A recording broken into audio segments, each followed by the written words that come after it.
What's going on YouTube? Jason here. I've got 8 watches on the table. They are my watches with sentimental value. If I were to sell them, it means that I have reached an SHTF situation. Something hits the fan situation. If you've watched my older SOTC videos, you know why. But for the benefit of those who just recently subscribed to the channel or just started watching my videos, the reasons why they are sentimental as such, just a quick wristwatch check. I've got the Kurono Toki on my wrist. It's a very small old watch on my small wrist, making everything seem well proportioned. Sentimental watches number 1. So this is a Casio Edifice. My girlfriend then gave it to me. Girlfriend then and now wife. I kind of don't like this watch very much because of the integrated bracelet. It doesn't contour well with my wrist. Okay. So, but anyway, Casio Edifice line is really quite a good line. In recent years, they have got a few pseudo homage, but they have got the Casio spirit still relatively prominent. But so this is the Casio Edifice with the chronograph function, and I think the pushers are no longer working. 2007, 2008, I was gifted this watch. You can see there are many scratches on the crystal and on the fixed bezel. Alrighty. So in terms of technological significance, not much. But this is the first watch that was gifted to me by my then girlfriend, now wife.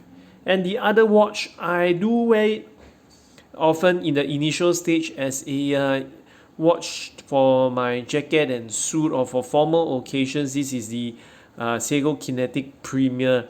But I have to say that the Premier Kinetic with this retrograde day function and day complication, it is a bit big, but because of how the leather strap wears, it fits onto most wrists very well. But again, the kinetic movement, fair enough, you can get about 1 to 2 weeks worth of power reserve if you wear it often. But if you don't wear it often, unlike a mechanical, the capacitor inside, or there's a spare battery inside that wears off, and you keep getting the watch going to power saving mode very often, and over the course of this maybe 14 or 15 years, I've had to replace the capacitor 3 or 4 times, each time costing me about $50, right? So that's more expensive than a normal battery change. Interesting watch. They could have done with applied indices. The issues with the Premier Kinetic has been well described. I have also well worn this watch. Can you just look at the scratches on the bezel? This is a leather strap. Is it a chromacell strap from Nomad Watchworks? Alright. See-through case back with the Premier Kinetic movement. Okay, let's not drop any watches for the moment. And then we have got the Orient Bambino. I bought the Orient Bambino as pretty, if you watch some of the earlier videos by TGV and pretty much everyone else, this was the watch to buy, especially the Generation 2 with an in-house movement. Initially, I didn't buy it for any particular reason. I bought it because YouTubers told me to do it. But subsequently, I did something. I bought this watch as a gift for my groomsmen who helped out on my wedding day a few years ago. And then they have something special on the case back, but not so for this. I wore 2 watches on my wrist for my wedding lunch. I think it was the wedding lunch. The Bambino now comes in a 38.4 mm case diameter. better, a good size for most people, and with a 20 mm lug width. So I've got the strap replaced. This is it a deluxe? Yes, it's a deluxe. On a deluxe, I can't remember. You have to check my videos for the exact reference for the strap. A beautiful watch. If I only knew about the smaller version. Okay, blued hands and the Orient logo. Some people think it reminds them of cigarette logos. All right, so they don't quite like it. Oh, I think one of my first forays into a limited edition. This is the Fuyugi Shacky. I bought it as a Christmas present. It came as a. It didn't come as a pair. I got one for myself and got one for my wife. This is on a her strap, and this is on a deluxe denim strap, I believe. So this has got the power reserve and the date wheel, and this is just a simple three-hander. My wife hardly wears this at all, preferring instead to wear the Longines Dolce Vita. I used to wear this when I go to the office, but many watches later and not a lot of days going to the office, I don't wear this watch at all. Which style is your preferred choice? The simple three-hander or the one with the power reserve? Personally, I think both are equally beautiful, but I don't really like the thickness of the one with the power reserve. Okay, moving on. This is the watch I bought because I got engaged, all right, to the ball and chain, the Guido ball and chain. This is the SJE073J1 stainless steel with the 6L35 movement. Recently, I understand Gary from I Like Watches, he bought one too. There's a serial number.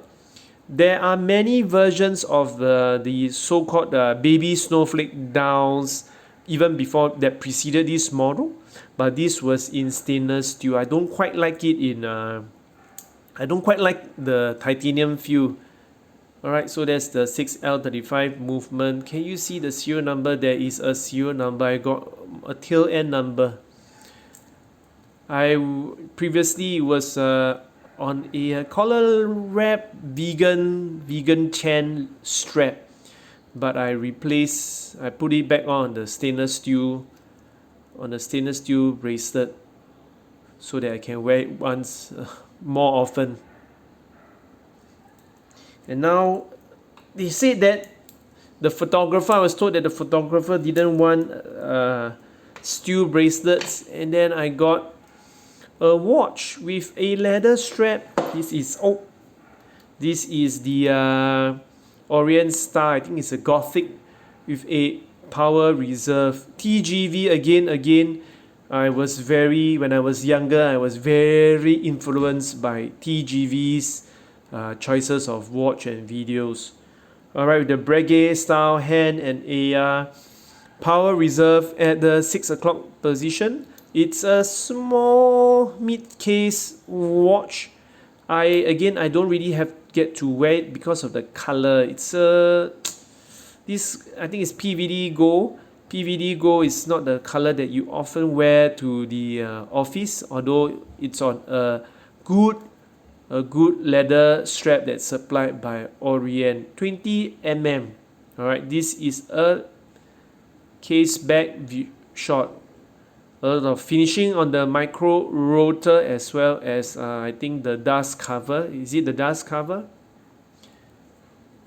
Where are we? So we are on to another watch. It must be 2020.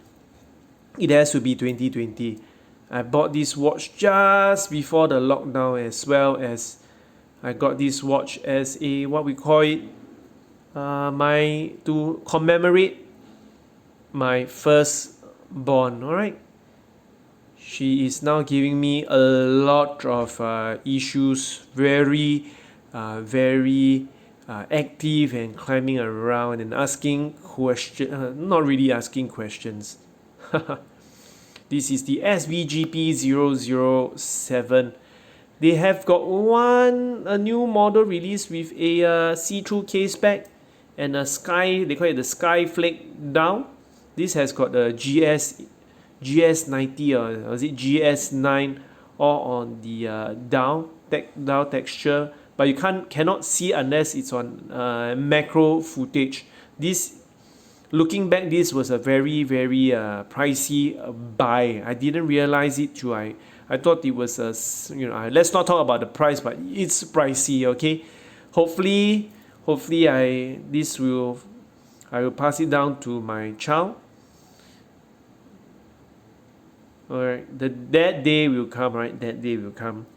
And lastly, my more recent sentimental watch is this Aviator brand watch. This is from the Singapore Armed Forces. They give it to servicemen who complete their requirements, the reserve requirement. Many years ago, they gave people, I think, a Hamilton, and then a Swiss military watch brand. All of them have got the Armed Forces emblem at the 6 o'clock position. For this watch, yes, it says there, thank you for your service to the nation. So these are my 8 sentimental watch, just to circle back to the Orient. Alright, so I also at the same time, I think I bought my wife an Orient as well.